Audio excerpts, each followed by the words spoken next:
Hi everyone, I'm Isabella Pagliaro Tomasicchio, and I'm here with my discussion activity for Psych 370, Brain and Behavior 2. So the question we were given is, should children be allowed to play contact sports? So my stance is that we should be very conscious if children should be allowed to play contact sports, as their brains are still developing. I included some of the case studies from the textbook in 2.2 and if children should be allowed to play contact sports. And yes, I do believe that they should. However, there should be strong safety measures in place. Okay, brain development and neuroplasticity. So children's brains are highly plastic, which basically means they can reorganize very quickly, and repeated head trauma or TBIs during development can disrupt this neuroplasticity and lead to long-term lasting effects in the children's brain. We learned about chronic traumatic encephalopathy, which is CTE. Sorry if I said that. And then the textbook definition that they gave us for CTE was dementia and cerebral scarring observed in boxers, rugby players, American football players, and other individuals who have experienced repeated concussive or even subconcussive blows to the head. And then I included an image here, and then this just mainly looks at tau proteins. So a case study that looks at CTE was from a football player, Mike Webster. He was in the NFL and unfortunately died at the early age of 50. The autopsy revealed during his death that tau protein tangles were damaging his brain, which basically they block the neuron pathways, and then some of the early symptoms of CTE to catch it between your 20s and 30s are more mood swings and mood disorders, so anxiety, depression, and then later in life between your 40s and 50s in his case could be confusion, memory loss, dementia.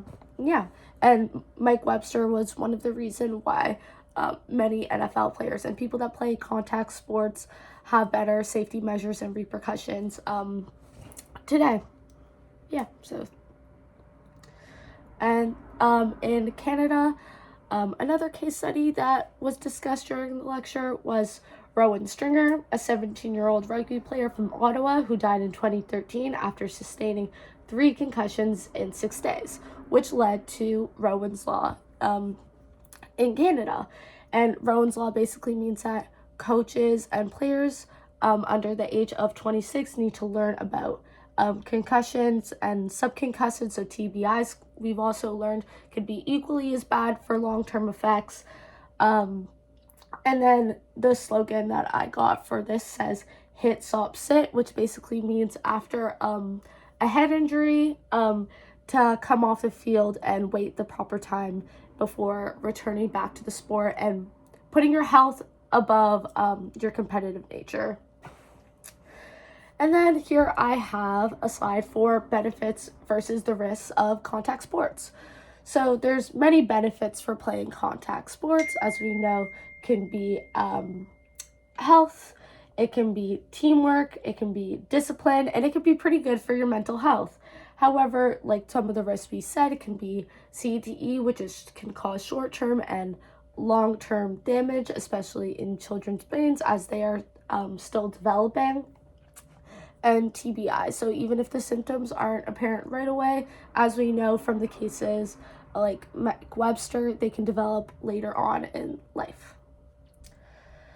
And then personal reflection and conclusion. So for my personal reflection, I believe that growing up, there was way less safety measures in place, especially for head injuries. It was more so if someone got hit in the head, it was more so sit it off and then you can come back on literally a minute later.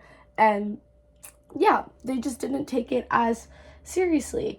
But I believe that children should be allowed to play contact sports, especially for taking the right safety measures, and coaches, organizations, everyone is taking it seriously now that we have things in place like Rowan's Law, and yeah, the children that are playing the sports or the parents and coaches know the importance of concussions and subconcussive head trauma. So yeah, I believe that children should be allowed to play contact sports as long as there's safety rules in place, they're wearing the proper equipment, and everyone's taking head trauma seriously. Anyways, thanks for listening.